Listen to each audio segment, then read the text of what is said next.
마가복음 강해 다시 기본으로 두 번째 시간입니다. 복음을 준비하는 사람이란 제목 가지고 오늘을 나누도록 하겠는데요. 몇 년 전 선교를 다녀오면서 비행기 안에서 영화 한 편을 제가 봤습니다. 이 최초의 흑인 메이저 리거였던 제키 로빈슨의 일대기를 다룬 영화입니다. 당시 메이저 리그는 사실상 백인들만의 리그였죠. 이게 브루클린 다저스의 구단주가 이 제키 로빈슨을 영입을 하면서 큰 변화가 시작이 되는데, 근데 그 과정들을 보면 이게 쉽지가 않습니다. 같은 팀 선수들조차 제키 로빈슨을 받아두지 않았고요. 경기장에 나가면 관중들이 계속해서 야유를 하고 인종차별적인 발언들을 막 쏟아냈습니다. 그런데 1947년 한 경기에서 수많은 관중들이 이 제키 로빈슨을 향해서 야유를 퍼붓고 있을 때에 한 선수가 그에게 다가갑니다. 저희 등번호 1번 보이는 선수 있죠? 이 피위리스라는 선수인데요. 아무 말도 하지 않고 그 로빈슨의 어깨에 손을 탁 이렇게 올려줍니다. 제가 저 장면을 보고 참 인상 깊게 봤습니다.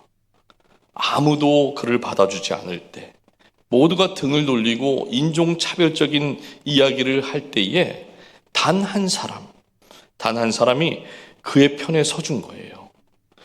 나중에 기자들이 왜 그렇게 했냐고 질문을 했는데 이 피위리스가 이렇게 답을 합니다. 사람을 미워할 수 있는 이유는 많지만, 그런데 피부색이 다르다는 그 이유는 안 된다고 생각을 했다라고 해요. 실제로 이 인터뷰 기사 이후에 인종차별이 많이 줄어들기 시작을 했고, 어느 날 메이저리그를 보면 매우 다양한 인종들이 선수 생활을 하고 있는 것을 보게 됩니다. 실제 그 로빈슨의 묘비를 보면 이런 글이 적혀 있다고 그래요. 중요한 인생은 다른 사람에게 영향을 주는 인생이다. 여러분, 보통 우리가 중요한 인생 하면 성공한 인생, 잘 사는 인생을, 그런 인생 보고 중요하다 이렇게 생각을 합니다.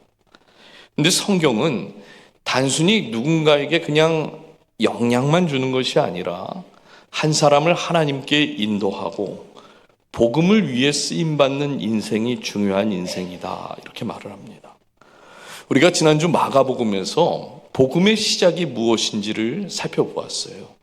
오늘 본문은 이 복음을 위해서 먼저 준비된 사람이 있는데 바로 그 사람이 세례 요한이다 말합니다. 오늘 우리가 주목할 것은 이 세례 요한이 어떤 사람인가 하는 것보다 하나님께서 복음을 위하여 이 세례 요한을 어떻게 사용하셨고 어떻게 일하셨는가 하는 것을 좀 구체적으로 살펴보도록 하겠습니다. 첫 번째 우리에게 주시는 교훈은 이거예요. 하나님은 복음을 위해 먼저 사람을 준비하셨다 하는 거예요. 2절 한번 다시 보실까요? 선지자 이사야의 글에 보라, 내가 내 사자를 내 앞에 보내노니 그가 내 길을 준비하리라. 여기서 길을 준비한다라는 것은 미리 정돈을 하고 길을 다 닦아놓고 장애물이 있으면 그 장애물을 제거하는 것입니다. 즉 예수님이 오시기 전에 하나님께서 뭘 하신 거예요? 길을 정돈하고 미리 길을 닦아 놓으시고 준비를 다 하셨다는 거죠. 그런데 이 준비가 언제부터 있었는가? 구약의 마지막 성경이 뭐죠? 말라기. 이쪽은 뭐 대답 안 하시기로 작정하시는. 말라기. 근데 그렇게 기분 나쁘게는 안 하셔도 돼요. 말라기 아니에요. 말라기 이렇게 하셔도 되는데. 말라기입니다. 하나님께서 이 말라기 선지자 이후로 400년 동안이나 침묵을 하시죠. 이걸 보고 구약과 신약 사이의 중간기라고도 하는데, 여기서 우리가 말라기서에 대한 배경을 좀 살펴보면 좋을 것 같아요. BC 586년에 이스라엘은 바벨론으로부터 침공을 당하게 되고, 이때 성전이 파괴가 되고 백성들이 포로로 다 끌려갑니다. 성경의 예레미야, 에스겔 같은 그 성경책이 바로 이 시대를 배경으로 하고 있습니다. 이 책들은 하나님을 떠난 결과가 무엇인지, 하나님의 심판이 얼마나 무서운 심판인지를 말하고 있는데, 이로부터 한 30년 정도가 흐른 후에 BC 538년쯤 되어서요, 이 페르시아의 왕이었던 고레스가 칙령을 선포를 하는데, 이때 다시 이 포로로 있던 이스라엘 백성들이 예루살렘으로 돌아갈 수 있는 길이 열리게 되었어요. 에스라, 느헤미야 같은 책들이 이 시대를 배경으로 하고 있지요. 이때 무너진 성전이 다시 세워졌고 성벽이 다시 쌓였고 예배가 다시 회복이 되었습니다. 여기까지만 보면 완벽한 어떤 회복이 일어나는 것처럼 보여지는데, 문제는 지난주에 나눴던 것처럼 구약의 역사는 어떤 역사라고 그랬죠? 죄가 계속 반복되는 역사라고 말씀을 드렸어요. 이 반복되어지는 역사에서 포로가 다 귀환한 후에 100년이 지난 정도가 되는 시점이 바로 이 말라기 시대입니다. 그러니까 겉으로 보면 성전도 있고 예배도 있고 제사도 있고 열심도 있고 신앙도 다 있어요. 근데 문제가 생깁니다. 하나님을 믿으면 잘 살아야 되잖아요. 잘 돼야 되잖아요. 성공도 해야 하는 거 아닙니까? 근데 실제로 이스라엘의 삶이 그렇게 돌아가질 않는 겁니다. 오히려 악한 사람들, 하나님 없이 그냥 막 잘 멋대로 사는 사람들이 더 잘 되는 것 같고, 정직하게 사는 사람들이 막 손해를 보는 것 같아요. 그러다 보니까 사람들의 마음속에 이런 생각이 자리 잡게 된 거예요. 하나님의 공의가 정말 있는가? 세상이 이렇게 악한데 하나님은 살아계신가? 이런 생각들이 마음속에 자꾸만 자리 잡다 보니까 결국 이스라엘 백성들이 정의의 하나님이 어디에 있냐 이렇게 묻습니다. 여러분, 예배가 있는데 하나님을 경외하는 마음이 없고, 제사가 있는데 하나님께 드려지는 진심이 없는 겁니다. 신앙의 형식은 남아있지만 삶은 다시 하나님과 저 멀리 떨어진 거예요. 말라기 시대의 백성들이 하나님이 어디 계시냐, 정의의 하나님이 어디 계시냐라고 묻는 것은 그들의 삶이 단순히 지금 힘들어서 하는 얘기가 아니라요, 하나님을 향한 불신의 마음을 그들의 입으로 고백을 한 거예요. 좀 더 심하게 얘기하면 하나님을 막 조롱한 겁니다. 결국 백성들 마음에 아유, 하나님 섬겨도 뭐 별거 없네, 뭐 저렇게 살 것 같으면 하나님 없어도 살아도 괜찮겠지, 여기서부터 시작을 하는 거예요. 이때부터 하나님께서 400년 동안이나 침묵을 하시는데, 근데 하나님께서 이 400년 동안 침묵을 하시면서 아무 일도 안 하신 것이 아니라 바로 그 침묵을 깨고 복음서에서 첫 등장하는 인물이 세례 요한이었다라는 것이죠. 하나님께서는 예수님을 보내시기 전에 먼저 한 사람을 준비를 하셨습니다. 그래서 엄밀히 따지면 이 세례 요한은 신약에 나오는 사람이긴 하지만 구약의 사람인 거예요. 그 반복되는 죄, 이것을 끊고 예수님 오시기 전에 그 일에 부름받은 사람. 그렇다면 하나님은 왜 세례 요한을 예수님보다 먼저 보내신 걸까요? 두 번째 교훈입니다. 복음은 회개로 시작하기 때문에 그래요. 복음은 회개로 시작하기 때문입니다. 4절 한번 읽어주실까요? 시작.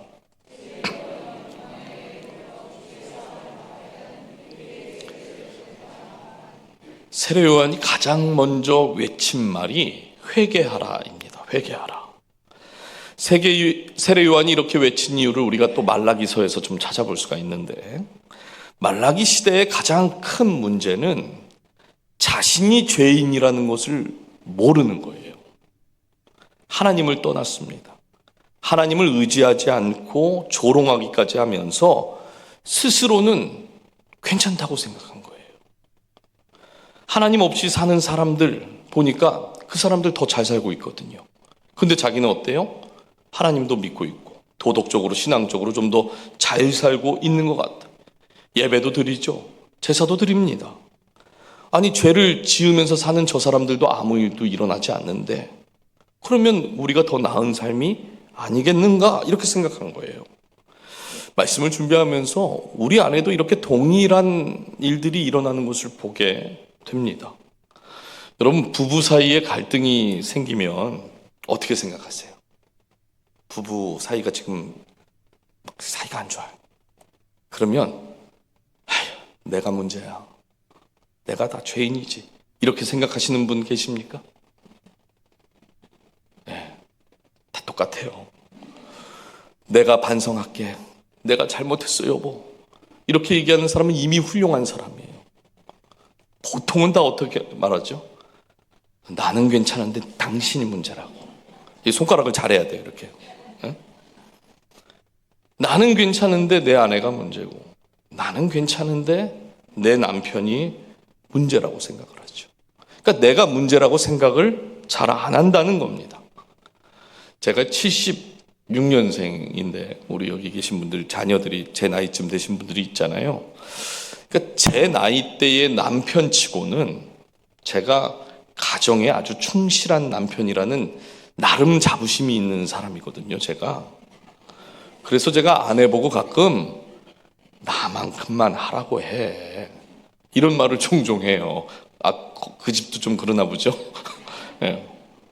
여러분, 이 말은 나 정도면 괜찮은 사람이라는 그 기준을 제가 가지고 있는 거예요. 근데 요즘 결혼을 하는 80년대, 90년대 남편들을 보니까 와, 얼마나 잘하는지 몰라요. 제가 다시는 남편으로 태어나고 싶지 않을 정도로 잘하더라고요. 정말 잘해요. 여러분, 회개하는 것이 우리가 필요하는데 왜 회개가 어려운 걸까요? 회개가 왜 어려울까요? 죄가 많아서입니까? 그렇지 않습니다.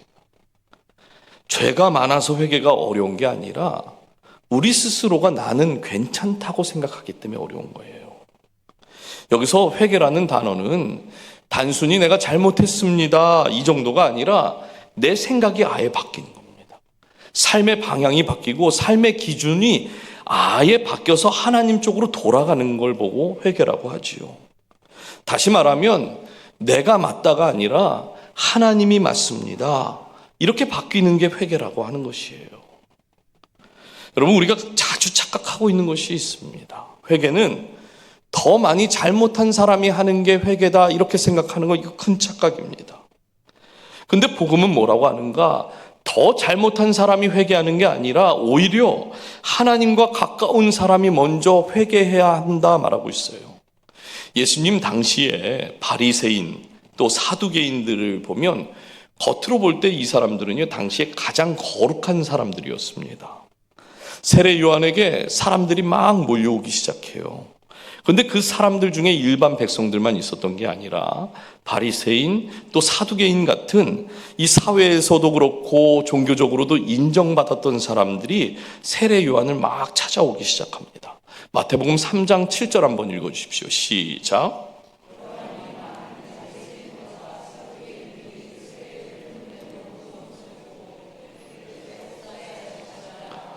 너희를 가르쳐 임박한 진노를 피하라. 여러분, 이 장면이 매우 충격적이지 않습니까? 지금 세례 요한이 지금 누굴 보고 독사의 자식들아 그러죠? 네? 바리새인들, 사두개인들. 당시 사람들이 보기에 이 사람들은 회개가 필요하지 않은 사람들이었습니다. 성경을 누구보다 잘 알고 있었던 사람이고 율법도 너무나 잘 지켰고 예배, 제사 이런 거 빼먹었던 사람들이 아니에요. 종교적인 삶의 중심에 있던 그 사람들에게 지금 세례 요한이 독사의 자식들아 그래요. 이 말이 무엇입니까? 너희들부터 지금 회개해야 된다 말하고 있는 겁니다. 회개는 겉으로 드러난 죄 때문에 회개하는 것이 아닙니다. 여러분, 회개는 하나님 앞에서 내 의, 내 기준, 내 판단 이런 것들이 그냥 무너지는 거예요. 바리새인과 사두개인들, 그들의 문제는 겉으로 보이는 신앙의 문제가 아니었다는 것이죠. 오직 그들이 율법을 잘 지켰으면 예수님이 뭐라고 그랬어요? 그들을 지키는 어떤 율법을 우리가 따라갈 수 없다. 그들의 잘 지키는 거 인정을 해주세요, 예수님도. 그러니까 바리새인과 사두개인의 문제가 뭐였는가? 말라기 시대에 가졌던 그들의 문제가 똑같은 겁니다. 자신들이 하나님 앞에서 돌아서야 할 사람들이 아니라고 생각했던 것이죠. 이게 바로 회개를 어렵게 만드는 거예요. 죄가 없어서가 아니라 나는 안 해도 되는 사람, 나는 괜찮다, 이렇게 믿으면 회개하지 못하는 것이죠. 그래서 세례 요한의 메시지는 단순히 나쁜 사람들 빨리 나와서 회개하십시오, 이게 아니라 하나님을 안다고 말하는 그 사람들부터 회개하십시오, 이렇게 말하는 거예요. 세례 요한은 이스라엘이 그 예수님 앞에 나아갈 수 있도록 먼저 그 회개의 자리로 부름받은 사람이었습니다. 그렇다면 오늘 우리는 우리의 삶에서 이 말씀을 어떻게 적용하면 좋을까요? 먼저는요, 우리 스스로가 말라기 시대의 그런 생각들, 그런 마음을 가지고 있지는 않은지 확인을 해봐야 합니다. 적어도 나는 교회 다니니까, 내가 예배에 빠진 적 없고 헌금 생활 잘하고 도덕적으로도 이만하면 괜찮지, 나는 괜찮은 사람이야, 세상 사람들 저렇게 나쁜 짓 하면서 사는 사람들보다 나으니까 나는 괜찮겠지, 이 생각이 우리 안에도 있는지 보셔야 하는 거예요. 사실 저를 포함해서 우리 모두 안에 이런 마음들이 조금씩 있지 않습니까? 저는 있다고 봐요. 그리고 실제로 우리가 그렇게 못되게 사는 것도 아니에요. 어디 나가서 조금 누구에게 좀 해코지 하는 것만 해도 하루 종일 마음이 불편합니다.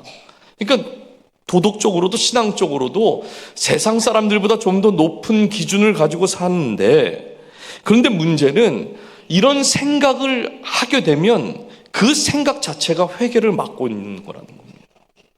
내가 괜찮다고 믿는 순간 우리가 복음 앞에 제대로 설 수가 없어요. 회개는 죄가 많은 사람이 하는 게 아니라 하나님께 가까이 나아가고자 하는 사람들이 하는 거라는 거죠. 이런 측면에서 말씀을 묵상하면서 저 스스로가 참 부끄럽다는 생각을 많이 하게 됩니다. 사랑하는 여러분, 남편이 먼저 회개하셔야 돼요. 아내가 먼저 회개해야 합니다. 부모가 먼저 회개하는 거예요. 교회의 리더들이 먼저 주님 앞에 회개할 때 그때 복음의 길이 열리게 되는 줄 믿습니다. 그래서 오늘 우리가 붙들어야 할 회개는 단순히 과거의 잘못을 내가 그때를 다 되돌아보면서 아이고 잘못했습니다, 이걸 후회하는 것이 아니라 내 기준, 내 판단, 내 방법, 여기에서 하나님의 기준으로 다시 돌아가는 것, 이것이 회개입니다. 하나님은 지금도 회개하는 사람들을 통해서 가정의 문을 여세요. 회개하는 사람들을 통해서 교회의 문을 여시고, 그 회개하는 부모들을 통해서 우리 다음 세대의 길도 열어주시는 줄 믿습니다. 마지막 세 번째는 회개는 예수님께로 가는 길이다 그래요. 오늘 5절을 한번 보겠습니다. 온 유대 지방과 예루살렘 사람이 다 나아가 자기 죄를 자복하고 요단강에서 그에게 세례를 받더라. 여러분, 이 장면을 한번 생각해 보세요. 요단강이 있습니다. 그런데 사람들이 어디서부터 왔대요? 온 유대, 그렇죠? 유대 지방에 있는 사람들, 예루살렘에 살고 있던 사람들 다 나와서 지금 뭘 해요? 자기 죄를 스스로 지금 고하고 있어요. 그리고 줄 서서 지금 세례 요한에게 세례를 받고 있는 겁니다. 굉장하지 않아요? 지금 이스라엘 역사에서 400년 동안이나 멈춰있던 그 회개가 다시 시작하고 있는 겁니다. 근데 요한복음 1장 29절에 아주 놀라운 말씀을 하는데, 이튿날 요한이 예수께서 자기에게 나아오심을 보고 이르되 보라, 세상 죄를 지고 가는 하나님의 어린 양이로다 그래요. 심지어 지금 세례 받으러 누구까지 나왔어요? 누가 나왔죠? 예수님이 세례를 받으러 나와요. 아니, 예수님은 왜 세례를 받으시는 겁니까? 이건 다음 주에 제가 좀 더 깊게 설명을 할 텐데 좀 당황스럽습니다. 이건 그만큼 누구 하나 빠짐없이 이스라엘 전체가 지금 하나님 앞에 회개하기 시작했다는 거예요. 여기서 아주 중요한 변화가 있습니다. 이게 단순한 어떤 종교적인 행사처럼 그냥 오늘 세례받고 교인 됐습니다, 이런 게 아니라 실제 그들의 삶의 방향을 돌리기 시작했다는 사인인 거예요. 말라기 시대에서는 죄를 모르고 회개하지 않았고 하나님이 믿어도 소용없다고, 그래서 하나님을 다 떠났던 백성들입니다. 그런데 지금 자기의 죄를 스스로 나와서 자복을 하고 세례받기 위해서 지금 줄 서 있는 거예요.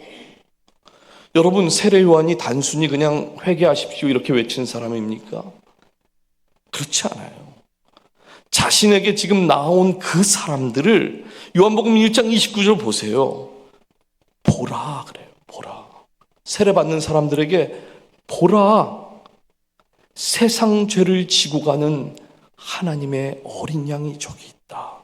그러니까 세례 요한은 어떤 사람이에요? 자기에게 나온 그 사람들을 다 예수님께로 보내는 사람이죠. 명품 조연이란 말 들어보셨습니까? 어떤 영화나 드라마 보면 이 주연만큼 아주 영향력이 큰 조연들, 그 조연으로 인해서 드라마나 영화가 더 이렇게 재밌어지는 거죠. 수많은 사람들, 온 유대와 예루살렘에 있는 정말 민족적으로 그 이스라엘 백성들이 다 나와서 세례 요한 앞에 세례를 받는다면, 아니 세례 요한도 명품 조연이 아니라 예수님께 사람들 보내줄 게 아니라 자기도 명품 주연 될 수 있는 거 아닙니까? 그렇잖아요. 사실 이때 예수님이 누군지도 몰랐어요. 사람들은. 세례 요한의 영향력이 그만큼 컸습니다.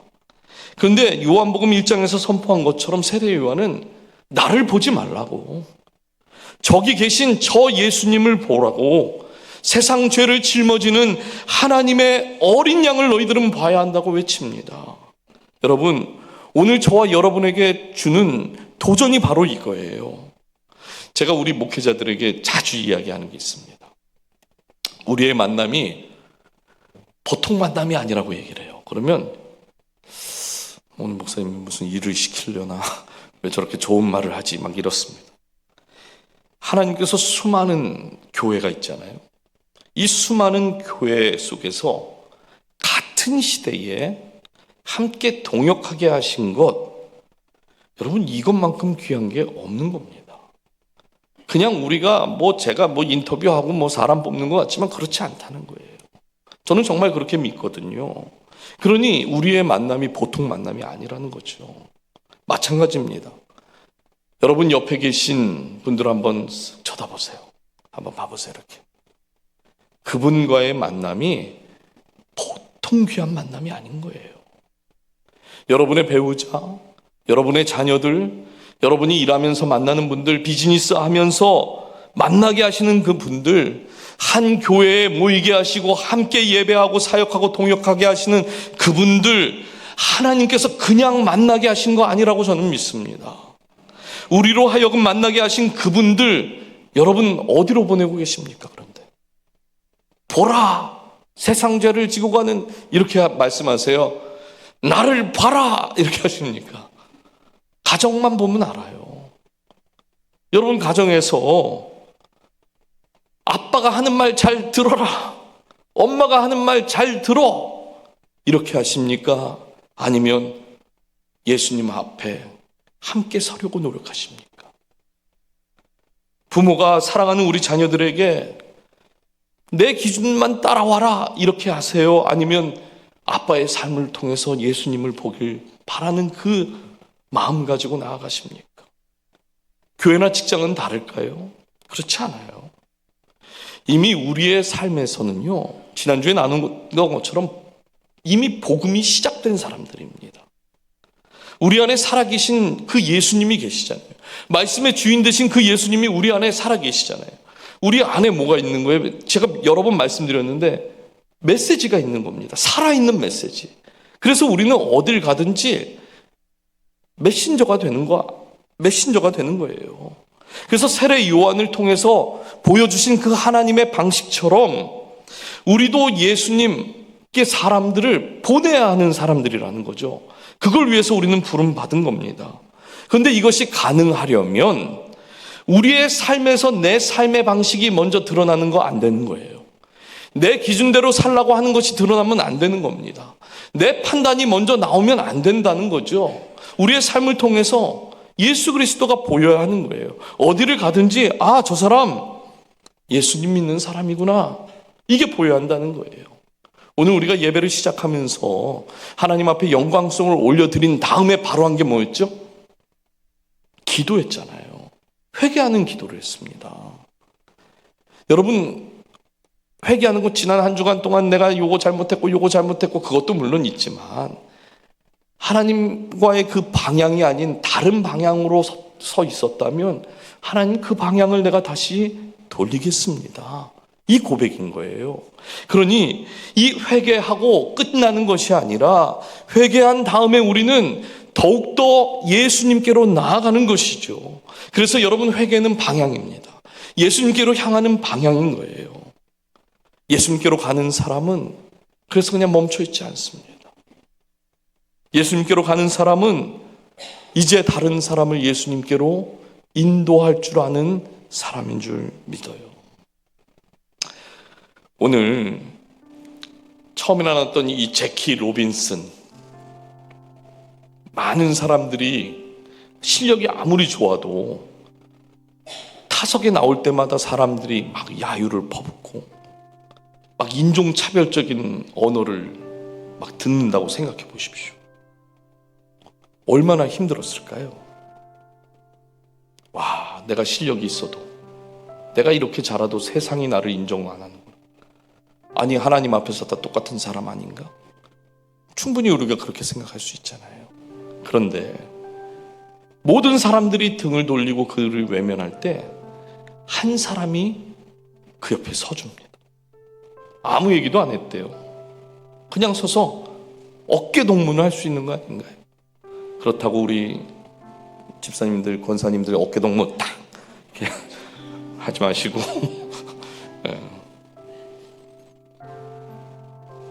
이 일이 있은 후에 제키 로빈슨 같은 수많은 사람들의 삶이 달라졌습니다. 여러분, 하나님은 지금도 다른 사람들에게 정말 진짜 인생에 중요한 영향을 주는 그런 사람들을 찾고 계신 거예요. 그러면 그런 사람이 과연 누구여야 하는 겁니까? 복음이 시작된 사람들, 살아계신 그 하나님을 나의 구주로 믿고 살아가는 그 사람들이 바로 그 주인공들인 거예요.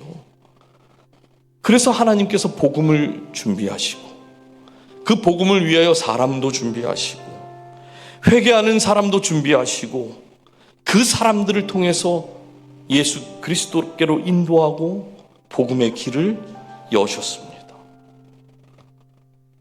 우리의 가정에서, 우리의 일터에서, 또 우리 교회에서 복음을 준비하는 그 사람들 통하여 하나님은 오늘도 그 복음의 길을 열어가시기를 원하시는 줄 믿습니다. 그런 은혜에 저와 여러분이 동참하고 그 복음의 길을 함께 열어가는 우리 교회가 되기를 주님의 이름으로 축복합니다. 이 시간 모두 잘 일어나셔서 우리 마지막 찬양하고 기도하고 축도하고 오늘 예배를 마치도록 합니다.